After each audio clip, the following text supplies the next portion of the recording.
Shalom, shalom, shalom, Dieu de Dieu.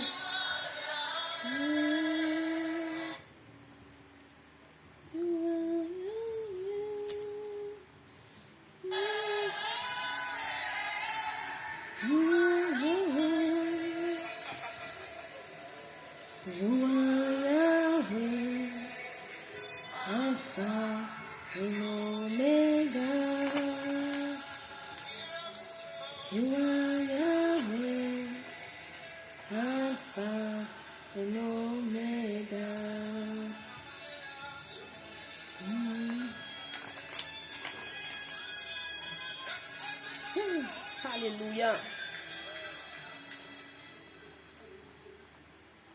Comment est-ce que vous allez, bien-aimés? Précieux et précieuse de l'Éternel, comment est-ce que vous allez, fils du royaume, fille du royaume? J'espère que vous allez très bien. Je bénis le Seigneur encore pour sa grâce. Je bénis le Seigneur pour son amour et pour sa bonté vraiment dans nos vies. Enfin et l'Oméga. Donc aujourd'hui encore, nous allons partager ensemble une exhortation.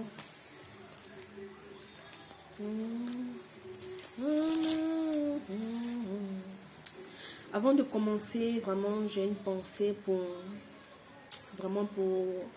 une maman aujourd'hui qui certainement a accouché. Ça fait même peut-être pour les mamans qui ont des enfants de 0 à 1 an.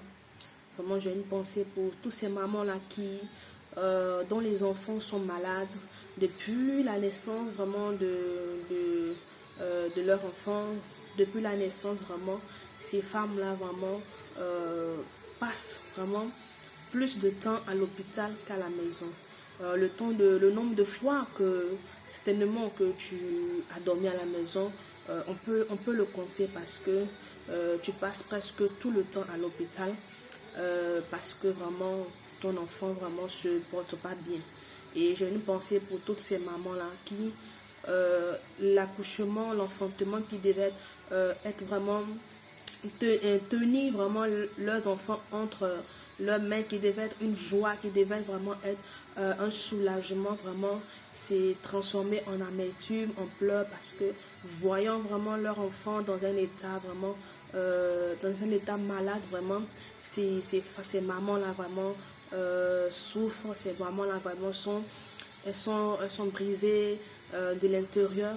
Vraiment, je prie vraiment que le Seigneur, le Saint-Esprit souffle vraiment son vent de guérison sur vos enfants, sur ton enfant, si tu as un enfant qui est malade. Que Dieu, dans son amour, que le Dieu qui guérit, le Dieu des cas impossibles, vraiment que Dieu se souvienne vraiment de ton bébé et qu'il lui accorde la guérison au nom puissant de Jésus. Amen. Donc, comme j'ai dit, nous allons partager une exhortation aujourd'hui. Et donc, je recommence ce moment que les mains du Seigneur. Je bénis l'Éternel encore, qui permet toutes choses pour la gloire de son nom. Parce que si Dieu encore, dans son amour, permet ce moment, c'est pour que encore son nom soit glorifié. Et je lui rends toute la gloire et je barricade encore ce moment dans le sang de Jésus. Et que son nom encore soit béni. Amen. Donc aujourd'hui, le thème de mon exhortation aujourd'hui, c'est « Tu es une étoile, lève-toi et brille ». Oui, tu es une étoile bien-aimée. Tu es une étoile, tu es né pour briller. Tu es une étoile, tu es né pour scintiller. Tu dois scintiller, briller. Tu dois scintiller et briller. Vous savez, Dieu nous a créés. Dieu nous a créés, il nous a créés à son image, à sa ressemblance. Et dans le plan conçu de Dieu, dans le plan parfait de Dieu, c'est que toi et moi nous brillons.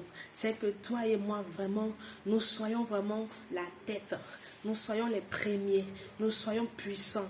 Que nous dominions. Dieu nous a créés pour que nous puissions dominer, pour que nous puissions briller, pour que nous puissions impacter dans la société, dans le domaine dans lequel vraiment nous sommes. Nous sommes vraiment nés pour pouvoir vraiment briller.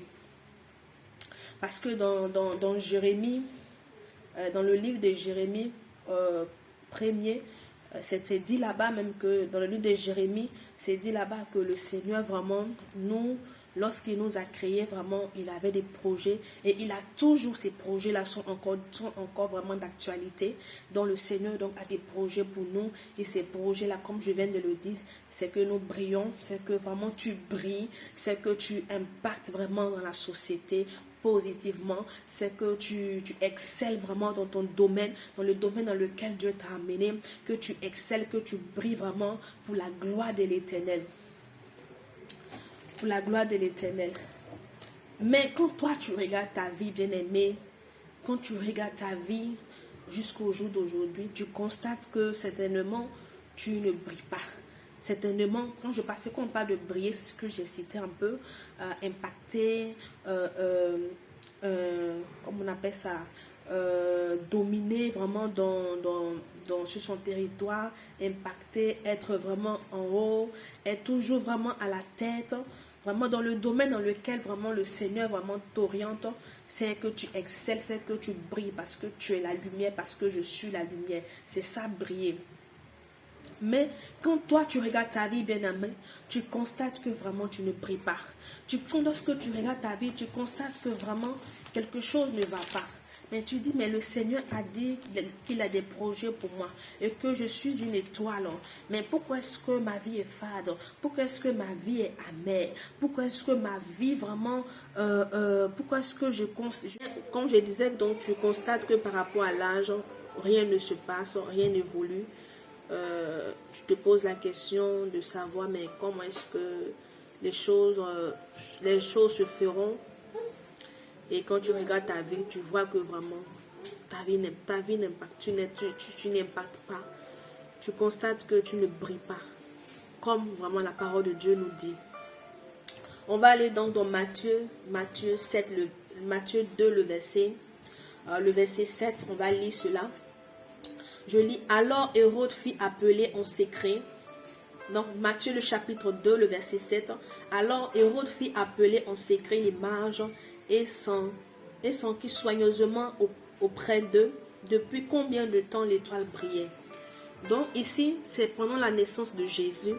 La Bible nous dit que les rois mages ont vu l'étoile de Jésus depuis l'Orient et ils ont suivi l'étoile jusqu'à Jérusalem. Et lorsqu'ils sont arrivés, ils ont fait part de cela donc au roi Hérode. Et aussi, la Bible nous dit que le roi était troublé et tout Jérusalem avec lui. Tout le monde était troublé par rapport à cette nouvelle. Mais après cela, le roi vraiment a pris de côté vraiment les mages afin de mieux avoir plus d'informations par rapport à ce qu'ils étaient venus donner comme par rapport à l'annonce qu'ils ont fait. Et la question qu'il a posée, la question que le roi Hérode a posée au roi mage, il leur a demandé depuis combien de temps l'étoile brille. L'étoile brillait. Depuis combien de temps l'étoile brillait?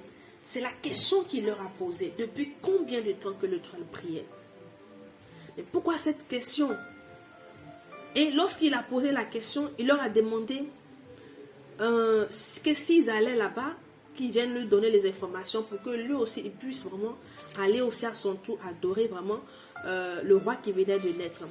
Mais en réalité, c'est lorsque le roi vraiment a pris soigneusement vraiment le temps d'avoir toutes les informations, ce n'était pas pour aller adorer vraiment le Messie qui venait de naître. Mais c'est parce qu'en réalité, il avait vraiment un plan machiavélique.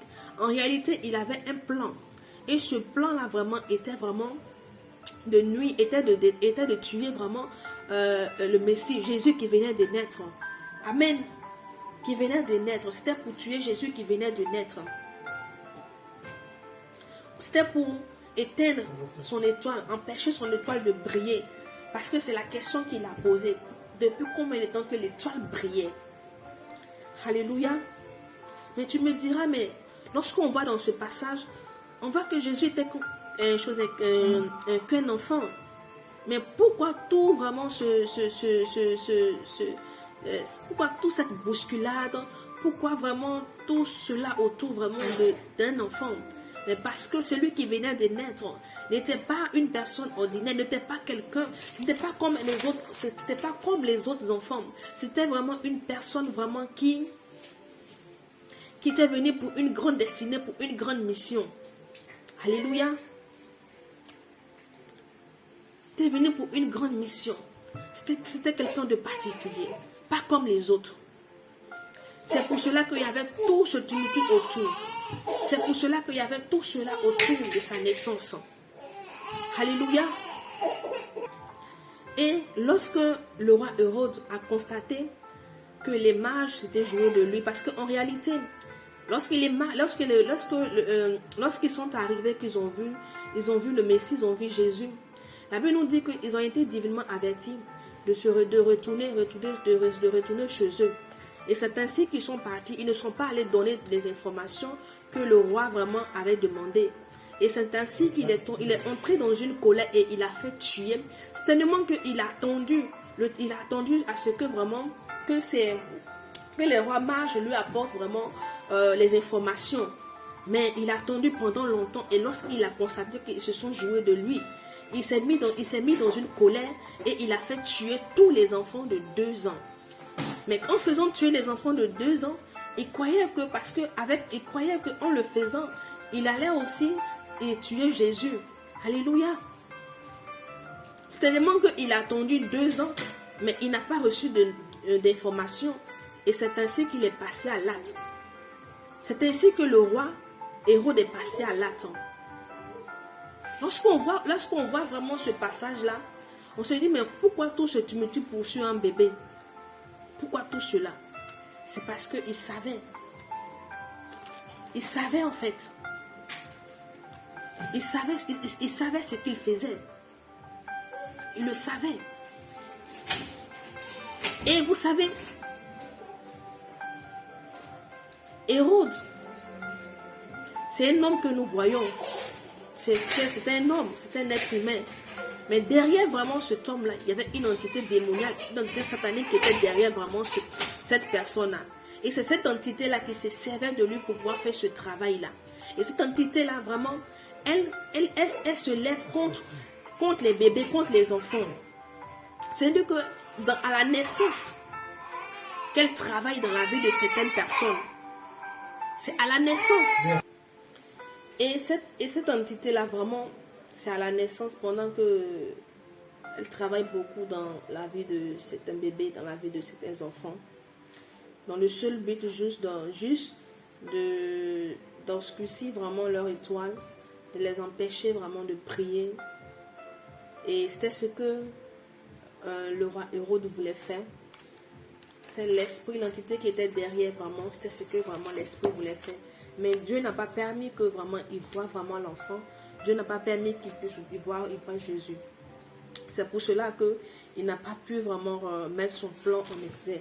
Et chaque fois qu'il essayait de faire quelque chose, chaque fois, le Seigneur vraiment avertissait toujours Joseph en songe. Et c'est ainsi que la vie vraiment de Jésus dans l'enfance avait été épargnée. Alléluia, avait été épargnée. Et cette entité-là, comme je l'ai dit, et même nous voyons un peu le cas ici de Moïse. La Bible dit que à la naissance de Moïse, au temps de Moïse à sa naissance, Pharaon avait demandé, parce qu'il avait constaté que les Juifs étaient puissants et qu'ils se multipliaient. Et c'est à la naissance de Moïse qu'ils avaient demandé qu'on tue vraiment tous les enfants mâles. Vous pensez que c'est le fruit du hasard? Non. Pourquoi est-ce que c'est au temps où Moïse est né qu'ils avaient décidé vraiment de tuer tous les enfants mâles?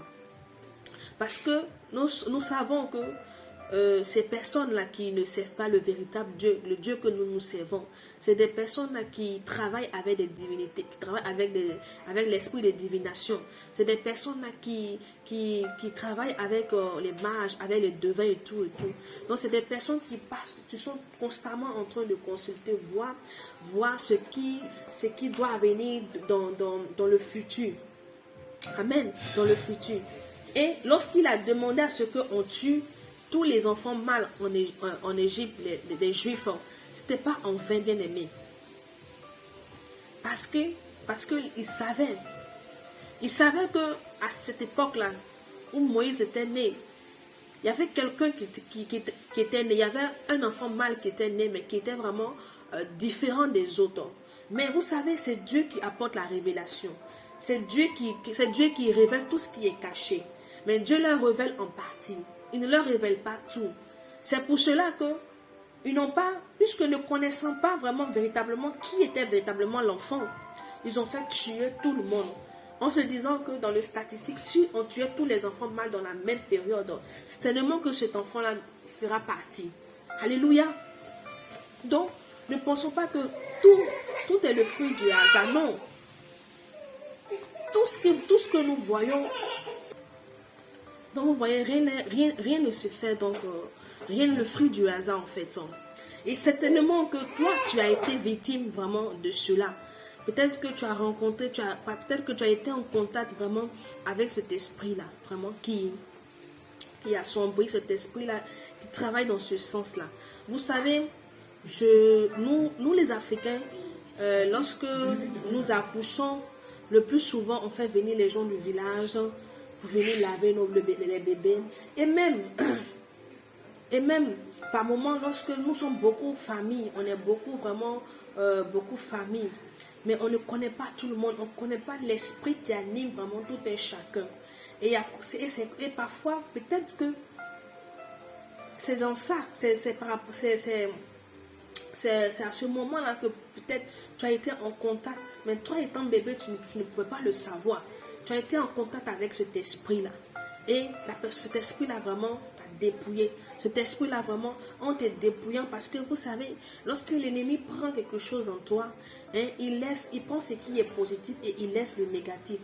Et en te dépouillant, en récupérant cela, il a laissé vraiment tout ce qui est obscurité dans ta vie. C'est pour cela qu'aujourd'hui, toi, peut-être que tu n'arrives pas à briller vraiment, tu n'arrives pas à exceller dans la vie, dans la société. Tu es toujours en arrière-plan, tu es toujours derrière, tu es toujours à la queue.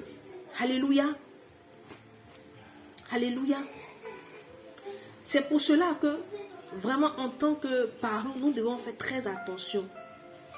Parce que le plus souvent, lorsque vraiment tu mets au monde ton enfant, dans la joie, parfois on est tellement dans la joie qu'on laisse tout le monde venir toucher vraiment soit l'enfant. On ne prend pas soin vraiment de trier, on laisse tout le monde venir voir l'enfant. Vous savez, c'est vrai que nous sommes des chrétiens, mais la Bible nous dit d'être prudents. D'être prudents. Nous devons vraiment faire preuve de prudence et de vigilance, bien-aimés. Faire preuve de prudence et de vigilance. Et puis aussi, ce n'est pas la peine aussi parce qu'avant, on faisait venir les gens pour venir. Tu ne dois pas donner ton bébé à tout le monde pour le laver. Ce n'est pas tout le monde qui doit porter ton bébé. Parce que, comme je vous ai dit, si l'enfant est en contact avec ce genre d'esprit-là, mais l'enfant ne connaissant pas, toi aussi, tu n'es pas éveillé, tu ne pries pas. Est-ce que vous comprenez? Et la personne peut vraiment peut vraiment par le contact là récupérer quelque chose dans la vie de ton enfant sans même que tu le saches. Alléluia. Sans même que tu le saches. Et quand l'enfant va grandir, c'est après cela qu'il va constater par l'évolution de sa vie. Alléluia. Alléluia. Et qui va constater par l'évolution de sa vie.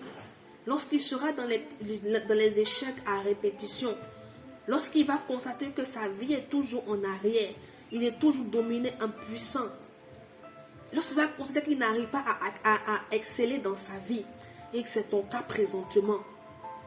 Alléluia. Amen. Amen. Donc vous voyez un peu. Mais tu sais, comme la Bible nous dit que les ténèbres ne régneront pas toujours. Aujourd'hui que toi tu es en Christ, aujourd'hui que tu es une nouvelle personne, cela ne peut pas continuer. Cela ne peut pas continuer. Tu ne peux pas demeurer dans l'obscurité. Tu ne peux pas demeurer toujours à la queue. Tu ne peux pas être toujours derrière. Tu ne peux pas être toujours impuissant, toujours dominé, non. Parce qu'aujourd'hui, tu es en Christ. Alléluia. Aujourd'hui, tu es en Christ. On va aller dans la parole de Dieu, dans Ephésiens 5, le verset 8. On va lire ensemble. Dans Ephésiens 5, le verset 8, je lis.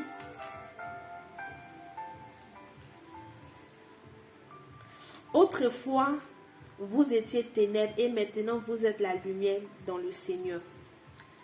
C'est hier, tu ne savais pas, tu étais dans les ténèbres. Tu ne savais pas. Mais aujourd'hui que tu es la lumière, donc tu dois briller. Aujourd'hui que Dieu a fait de toi la lumière, tu dois briller. Tu dois briller en tant qu'étoile. Alléluia. Tu dois briller en tant qu'étoile. Dans Jean 8, le verset 32, la Bible nous dit, dans Jean 8, le verset 32, que vous connaîtrez la vérité. On va lire Jean 8, le verset 32. Il dit, vous connaîtrez la vérité et la vérité vous affranchira. Vous connaîtrez la vérité et la vérité vous affranchira. Aujourd'hui que tu es en Christ, tu as été affranchi par le Seigneur. Aujourd'hui que tu es en Christ, le Seigneur t'a ramené peut-être dans ton passé. Ou même tu étais encore qu'un enfant, mais Dieu a commencé à te révéler certaines choses pour que tu sois libre, pour te délivrer véritablement. Parce que la Bible nous dit qu'il est le Dieu qui révèle tout ce qui est caché. C'est lui qui révèle tout ce qui est caché. Et aujourd'hui, tu es affranchi parce que tu es en Christ, parce que tu es une nouvelle personne. Christ t'a affranchi. Et si Christ t'a affranchi, tu ne peux pas encore demeurer vraiment dans cette même condition de vie. Non. Tu ne peux pas encore demeurer dans la même condition dans laquelle tu es présentement. Les choses doivent changer. Les choses doivent changer. Et pour que ces choses-là changent, il faut que toi-même, tu te lèves. Alléluia. Pour que ça puisse changer. Parce que Dieu te montre cela. Pour que toi, tu puisses te lever. Alléluia. Parce que tant que tu es encore assis ou assise, ou tant que tu es encore endormi, les choses ne peuvent pas changer. Les choses ne pourront pas changer. Alléluia. Donc on va continuer dans Ephésiens, le chapitre, toujours le chapitre 5, le verset 14. Qu'est-ce que la Bible nous dit par rapport à ça? Par rapport à ce verset-là. Aujourd'hui, il y a des chrétiens aujourd'hui vraiment qui ne brillent même pas, qui sont encore endormis. Ils sont en Christ, mais ils sont encore dormis. Alléluia. Ils s'attendent à ce que vraiment le Seigneur vienne et fasse tout le boulot pour eux. Mais ce n'est pas comme ça. Puisque la Bible nous dit dans Ephésiens 5, le verset 14, il dit c'est pour cela qu'il est dit, réveille-toi. Réveille-toi. Tu dois te réveiller, bien-aimé. Toi qui dors. C'est à toi que je parle, mon frère, ma soeur. Tu dois te réveiller. C'est tellement que ces choses-là ont été faites, tu ne le savais pas. Mais aujourd'hui que tu es en Christ et que tu as franchi, tu dois te lever et briser tous ces liens. Tu dois te lever et prendre autorité. Tu dois te lever et récupérer tout ce qui vraiment t'a été arraché, volé. Tu dois te lever. Parce que si tu ne te lèves pas, ta condition, ta situation ne peut pas changer. Alléluia. Ta situation ne peut pas changer. Tu ne peux pas briller en tant qu'étoile. Tant que tu es assis, tant que tu es endormi, les choses ne vont pas changer pour toi. Alléluia. Les choses ne vont pas changer. Même si ton âge a avancé, même si tu as dépassé les 45 ans, bien-aimé, rien n'est impossible à Dieu. Rien n'est impossible avec l'Éternel. Alléluia. Rien n'est impossible avec le Seigneur. Rien n'est impossible avec Dieu. Mais Dieu veut que tu te lèves. Dieu veut que tu te lèves afin que tu brilles. Afin que tu brilles dans la société. Afin que tu brilles vraiment dans le domaine dans lequel vraiment Dieu t'a qualifié. Alléluia. que tu brilles dans ce domaine-là, que tu excelles, que ta lumière luise partout où tu seras. Mais pour pouvoir vraiment voir cela, tu dois d'abord commencer par te lever. Révèle-toi d'entre les morts. Relève-toi d'entre les morts. Relève-toi d'entre les morts. Relève-toi d'entre les morts. Et en Christ. Et Christ t'éclairera. Je relis. C'est pour cela qu'il est dit, réveille-toi, toi qui dors,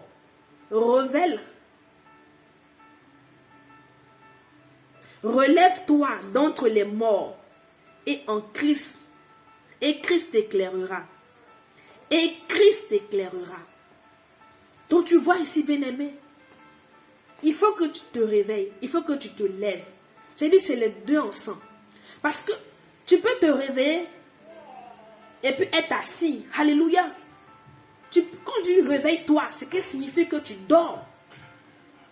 Lorsqu'on dit réveille-toi, c'est que tu es endormi.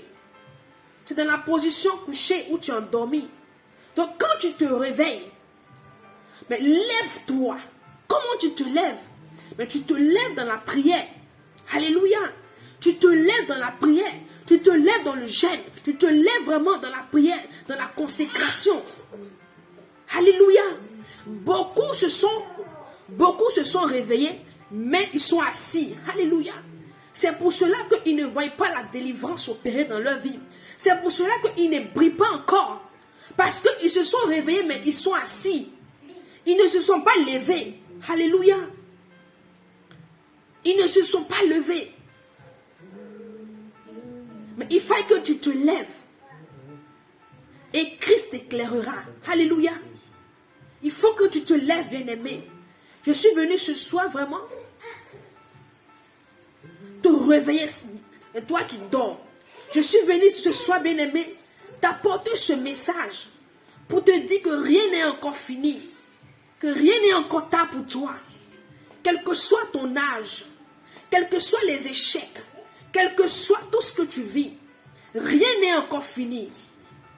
Parce que Dieu n'a pas encore mis, c'est vrai que c'est les hommes qui ont mis le point.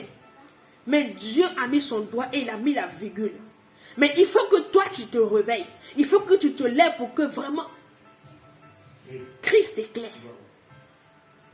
Alléluia. Pour que Christ éclaire. Parce que ce que tu dois savoir, c'est que Jésus, à sa naissance, son étoile brillait. Elle a brillé et elle continue de briller. Parce que dans Apocalypse 22, le verset 16, la Bible nous dit, il est l'étoile brillante du matin. Alléluia. Il est l'étoile brillante du matin. Tu dois briller. Alléluia. Tu dois impacter ta génération. Tu dois impacter dans ton domaine.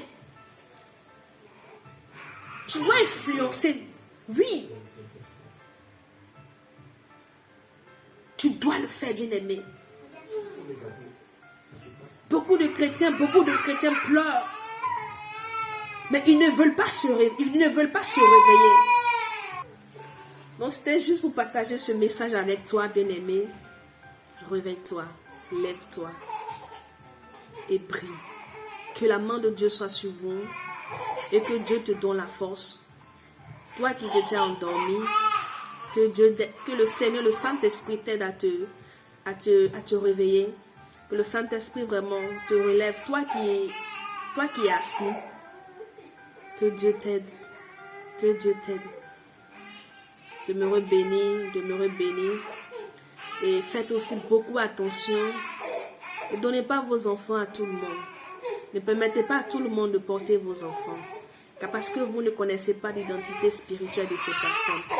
Que la gloire de Dieu demeure sur vous. Shalom.